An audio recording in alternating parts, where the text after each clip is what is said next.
No começo, a avó do mundo, Iepa Burkyo, estava no seu mundo imaginário, cercada de escuridão.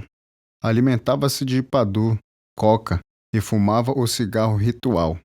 Pensava nos seus irmãos trovões, que tinham suas casas no Oriente, Ocidente, no Norte e no Sul, bem como no Alto. As casas dos trovões eram em forma de maloca e estavam envoltas na escuridão. A casa da esquerda era chamada Diacirocaui, a da direita, Potecauí, ou Yaminiwi. A do lado direito, embaixo, é a Carceropauí, e a do lado oposto, Parcaçaroui. A casa do alto, a casa da pedra branca, chamava-se Urtamboui. Urtambo é o nome do quartzo com que se faz a pedra do mando, que tem o mesmo nome. É também chamada Emissanwi, universo casa. A avó do mundo pensou consigo mesma que tinha o poder de criar o mundo e a humanidade. Tinha o poder de mandar e seus irmãos trovões o poder de agir, segundo a sabedoria de cada qual. Reuniu-os para dar-lhes ordens e poderes. Vieram 4 trovões. O trovão do alto deixou de vir por ser o irmão menor. Vendo que seus irmãos trovões não souberam fazer o mundo e a nova humanidade, ela decidiu usar seu próprio poder para criar a nova geração. Comeu Ipadu, fumou o cigarro e percebeu a presença do neto do mundo. Iepahuacan, embora ele estivesse invisível e envolto na escuridão. A avó do mundo fez a cerimônia do cigarro e, no meio da fumaça, reconheceu o neto do mundo, Iepahuacan. Aqui ele aparece no espaço do que seria a futura Terra. Iepahuacan pré-existiu aos trovões Burpo e à própria Iepa Burkyo. Por isso, ele se chama Basipé Pauarimacé.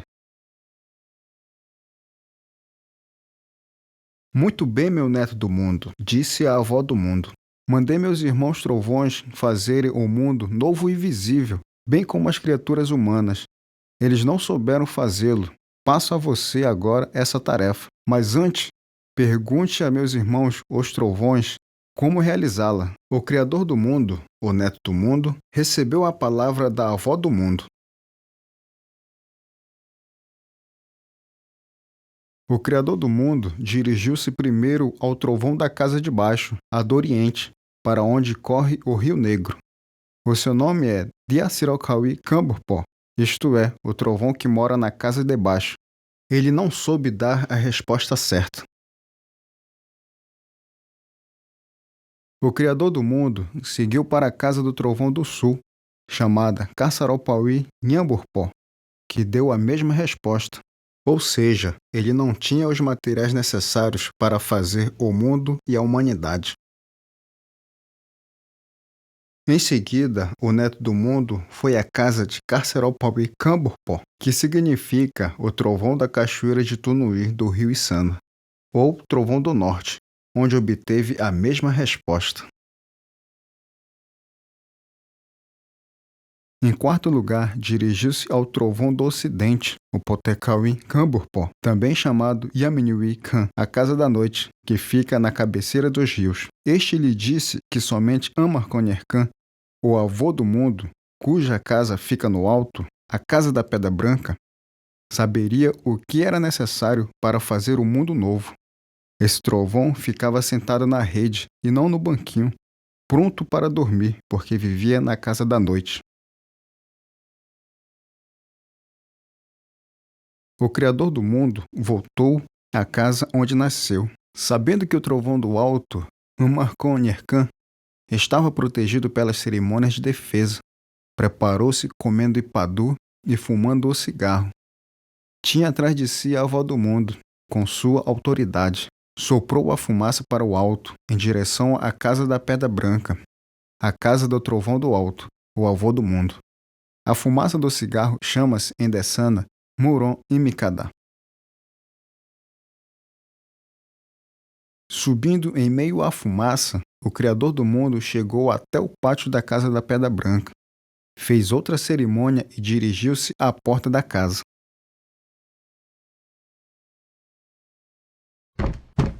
Antes de entrar, disse: Sou avô do mundo.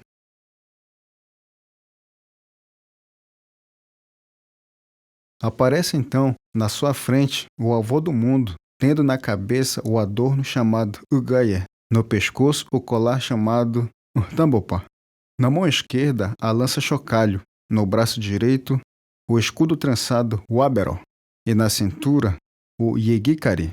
O trovão estava também vestido com ligas debaixo dos joelhos, chamados Yuraceri.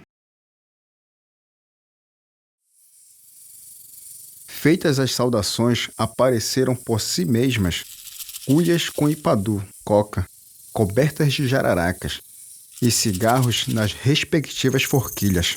O Criador do mundo teve medo de comer o ipadu por causa dessas cobras venenosas. Se o tivesse comido, hoje seríamos imortais, isto é, do mesmo modo que as cobras. Estas mudam de pele e voltam a rejuvenescer, é que elas provaram daquele ipadu. Os cigarros e o ipadu eram o corpo do trovão do alto. Foi o que ele disse ao Criador do mundo. Tudo isto é meu corpo. Fui criado com isso. O Criador do mundo disse ao trovão do alto que a avó do mundo lhe havia recomendado conseguir os materiais necessários para criar a humanidade. A isso tinha vindo. O avô do mundo concordou com o pedido e entregou-lhe os enfeites com que faria a gente futura. Ensinou-lhe também as rezas e cerimônias necessárias a esse fim. Entregou-lhe uma série de peneiras, seoé, em cujos buraquinhos estavam enfiados os adornos de penas para as festas de danças. No fim da fileira de peneiras estava o estojo onde eles ficam guardados. Barçabu Sarcaró em tucano, Baiábura Arcaró em dessana.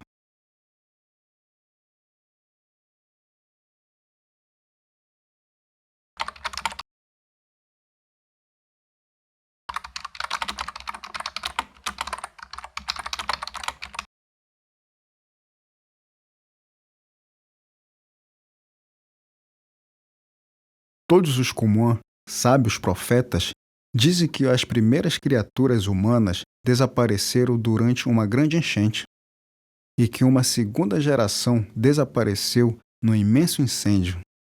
Os que sabiam da chegada da enchente fugiram, dirigindo-se para o sul, à casa do Trovão do Sul, onde conheceram os avós dos trovões. Essa figura mostra os avós dos trovões. O da esquerda, de uma perna só, chama-se Borpó Nicape Niercan Iai, em tucano, e o pé Igai em dessana. O segundo, o trovão em pedaços, chama-se Burpó Durká, em tucano, e Burpó Dirká em dessana. O terceiro, o trovão com cabeça de cone, chama-se Burpó Saá, em tucano, e Pogabuyé, em dessana. Esses trovões fantasmas fazem gestos estranhos quando preparam o ipadu. Dizem os Kumã, como o trovão cabeça de cone, que na figura está socando o ipadu. Ele tem a boca no peito. Se alguma pessoa achar graça, esse trovão a agarra e come. Os Emenuá, que se refugiaram na casa desse trovão cabeça de cone, por medo da enchente e do incêndio do mundo, estão chorando porque esse trovão agarrou um deles. Quando houve a grande enchente, só duas serras deixaram de sossobrar sob as águas. Chama-se Patié Yaroyé em tucano e Patié Yaroyé em dessano. Após a enchente, houve uma grande seca, a qual se seguiu o incêndio. O vermelho e o marrom da estampa representam o fogo, o azul, o rio.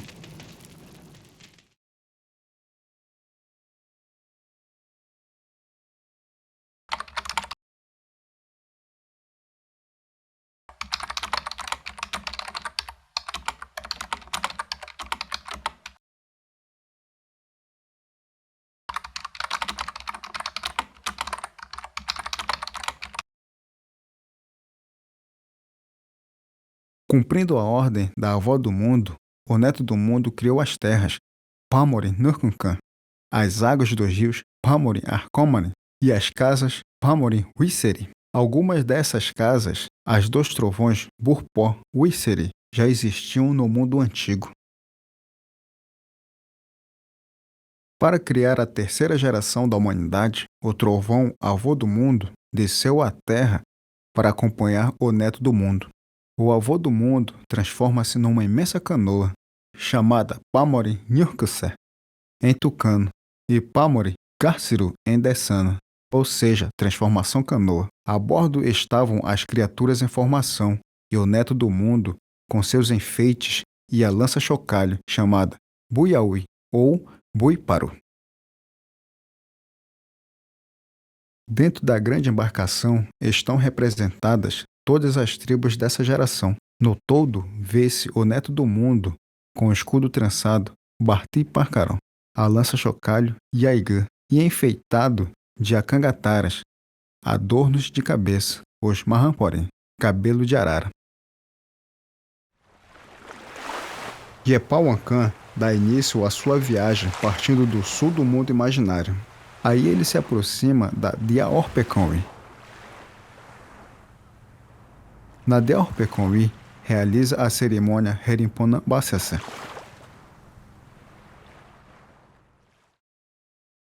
Assim era o interior da Diaorpeconwi.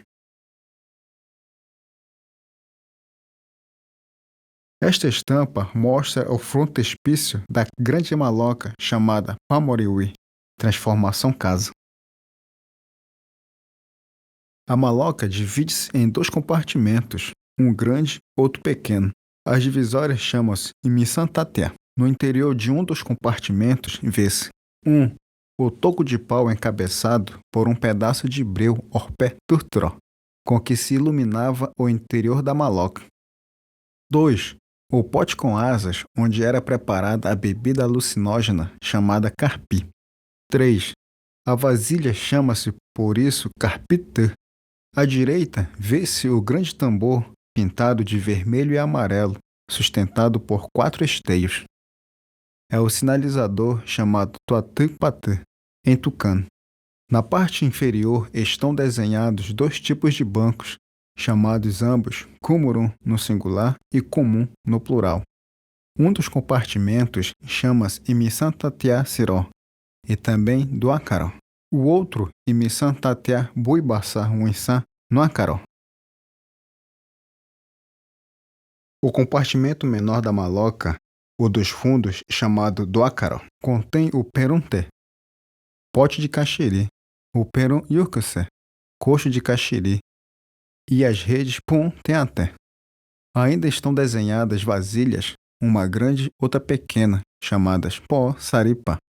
Elas recebem o líquido que escorre da massa de mandioca ralada, que se coloca na cumatá, tompa, sustentada num tripé Yamã, bem como as frutas raladas e amassadas que se juntam a esse líquido, a maniquera, para o preparo do caxiri, uma bebida fermentada feita à base de mandioca. Os dançarinos Barsanã, que aparecem nessa estampa, são os Pamorimarsan, transformação gente. Estão dançando na Diaorpeconwi. A dança chama-se Yeké, nome do bastão de ritmo que cada homem traz para marcar o compasso. Essa estampa mostra os passos da dança com bastão de ritmo de que participam homens e mulheres. Nessa estampa é focalizada a dança do jabuti, o Barsan, em tucano. O homem que produz o som chama-se Ueger. Ele esfrega a palma da mão no casco do jabuti. Nessa dança, dá-se um passo para frente e outro para trás. E no fim, derrubam-se as mulheres sentadas atrás dos dançarinos. Em outra dança, a música é tocada em cariçu, uma espécie de flauta de pan. A figura central dessa estampa é um Pamorimarsan Baiá, ou seja, um cantor mestre de cerimônias da geração Pamorimarsan. Ele realiza a função que teve lugar em todas as casas transformadoras Pamorim Wisseri, faz soar a lança-chocalho no local onde se inicia a dança ritual, no interior da maloca, entre os dois esteios que se encontram junto à entrada principal. Depois continuaram a subir o rio, e o número de viajantes aumentava. Apesar de serem apenas espíritos, já se multiplicavam. A transformação canoa continua a longa viagem, tendo no seu bojo os Palmarim-Marsan. Transformação gente, comandados pelo Criador do mundo, o chefe supremo dos Tucano. A transformação canoa e os Palmarim-Marsan chegam finalmente à Casa da Pedra, Tamarcanwi. Essa Diawi, rio Casa, onde encostou a transformação canoa, fica no centro do mundo. É igual à Casa da Pedra, Tambowi. Nessa Casa da Pedra realizam-se muitas cerimônias e a gente se multiplicou.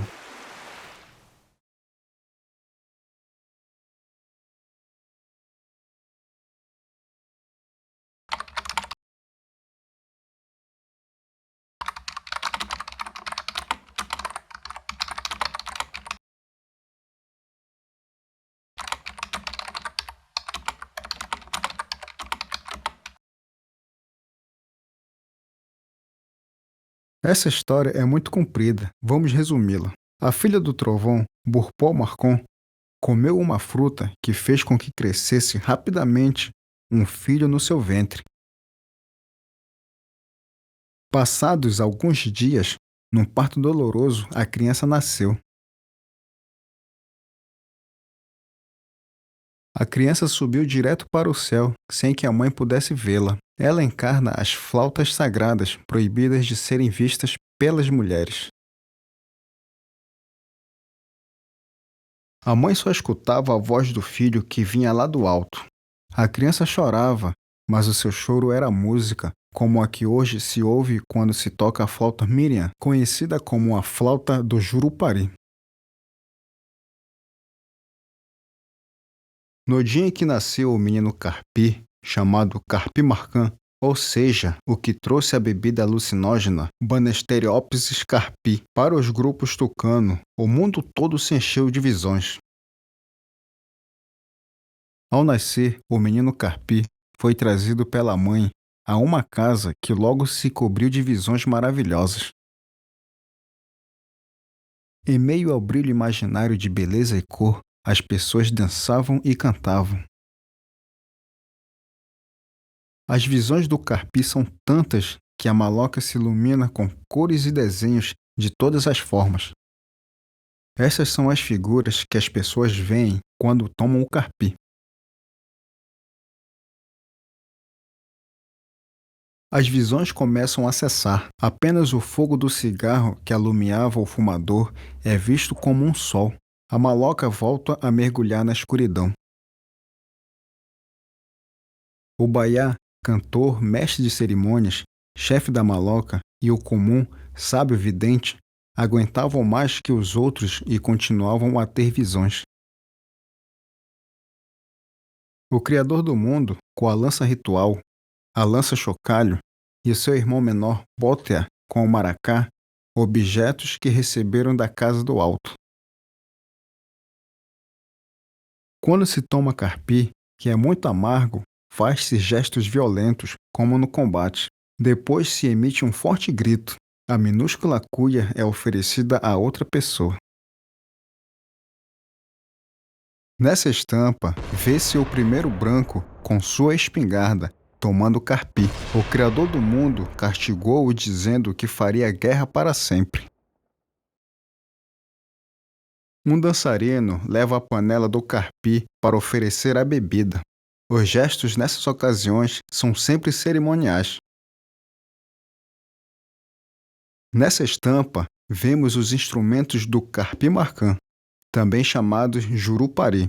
São as flautas sagradas usadas nas danças durante o Porinamã, cerimônia de troca de bens. Existem músicos especializados que sabem tocar esses instrumentos. O som que produzem parece o som que emitiu o filho da mulher que comeu a fruta e que subiu ao céu. Os músicos especializados é que tocam os Miriam, as flautas sagradas.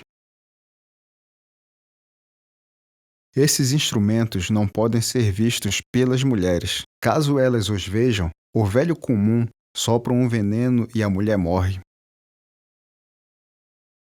Ao sentirem a aproximação da música tocada pelas flautas Miriam, as mulheres fogem espavoridas. O Criador do mundo e seu irmão menor, Botea, estão realizando o rito do cigarro e do ipadu, coca, na cerimônia Possé, no dia em que se toca as flautas Miriam.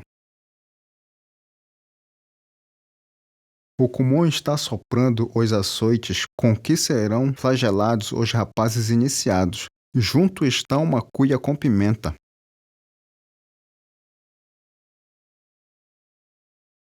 Um homem tira uma vara soprada pelo comum e o outro açoita um jovem. Essa cerimônia tem lugar quando se toca as flautas Miriam. Batem nos jovens, homens e mulheres, para que fiquem fortes e não apanhem doença. Esta é uma mulher pamori-maçã, com pintura de rosto e de corpo. É feita com ué na testa e com cúcaro na bochecha. Ela aparecia assim na casa do centro do mundo.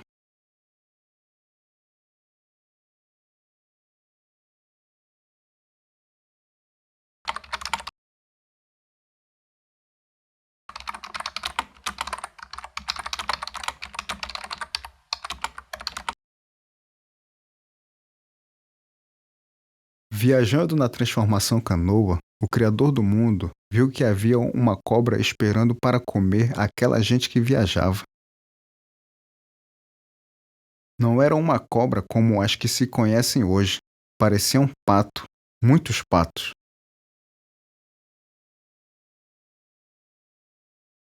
Para salvar a transformação gente, o Criador do mundo escondeu-os dentro de um colar chamado Darciatã.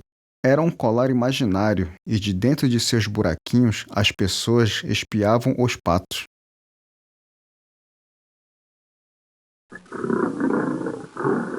Passado esse perigo, ocorreu outro. Na praia estavam onças que moram dentro d'água, num lugar chamado Muirpu-wi ou Muirpu-dirtaró. A estampa mostra a Pamorim-Urksa navegando outra vez. Não havendo mais passagem, o Criador do mundo enfiou sua lança chocalho, a Iegã, em terra no Paraná, onde antes havia encontrado as terríveis onças d'água. A casa que se vê na estampa era das onças d'água. É a Muirpuwi.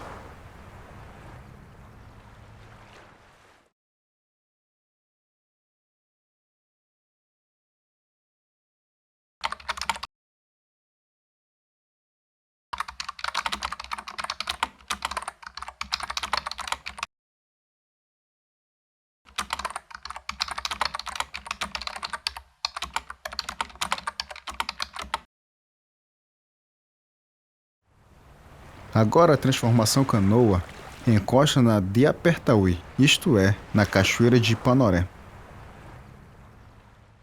Nesse lugar, na Diapertauí, a transformação canoa desembarcou todas as tribos. A primeira tribo a sair foi a que se chama Doitiró Pamori-Maçã, cujo chefe era Doitiró, o primeiro tucano.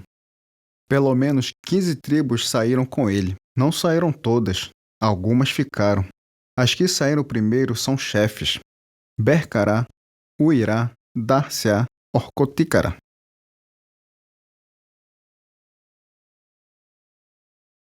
Doitiró, o que está com a lança-chocalho, a Iegã, puxa o servo dele, desembarcam em terra para ficar para sempre.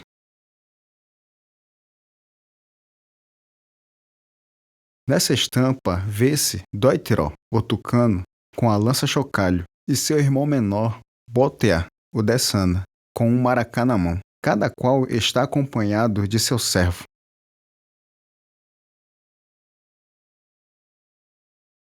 O último a sair foi o branco. Trazia uma espingarda na mão e puxou para fora da embarcação o seu servo preto.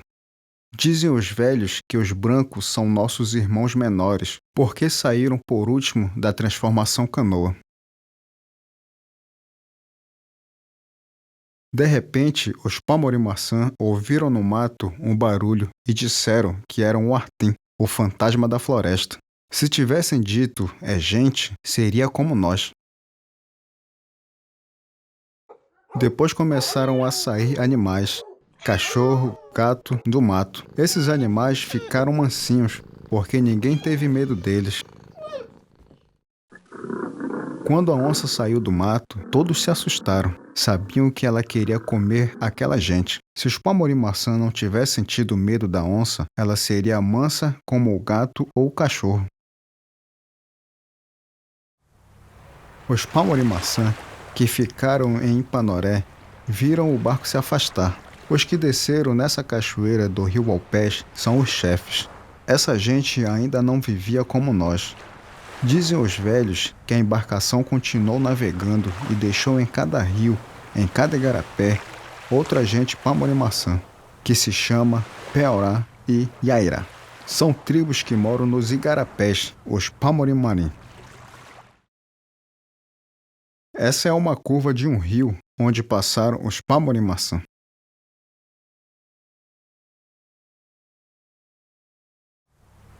Essa estampa mostra o branco que vai baixando para o sul, leva sua espingarda. Por castigo, sempre fará guerra. Junto seguem seus servos pretos. Esses Pamori-Maçã já viajam numa canoa de pau, levando o estojo com os enfeites Mahampori. Vão procurar um lugar bom para morar. Os Tucano entraram no Nherina, os Dessana entraram no Papuri, mas depois passaram ao Porçaiá, onde ficaram morando para sempre. Os nossos antepassados não tinham os materiais que hoje temos. Para fazer suas roças, usavam uma pedra. Dela fizeram um machado que se chama Yerecômia. Os velhos dizem que esse machado só corta quando a pessoa se levanta às 3 horas da madrugada e toma banho antes de ir derrubar o mato para o roçado. Nessa estampa, se mostra como os antigos tiravam bucha do pau para acender o fogo. O formigueiro que se vê no meio se chama percauai. Para fazer o fogo, atritavam 2 pauzinhos, e Epauancã já não estava mais com eles para ajudá-los. Tinham que enfrentar o serviço pesado sozinhos. Aqui se vê o início da construção da maloca. 2 homens fincam os esteios no chão. A maloca, depois de pronta, como se vê na estampa, só pode ser habitada se for realizada a cerimônia própria. O chefe da maloca deve conhecer essa cerimônia. Se não fizer assim, os moradores sofrem, adoecem e podem até morrer. O chefe da casa está soprando orpé. Essa cerimônia termina com outra, orpé barcessé, a qual se segue a meron barceró. Na estampa, vê-se ainda um cigarro na forquilha e a cuia de ipadu sobre um suporte que lhe é próprio.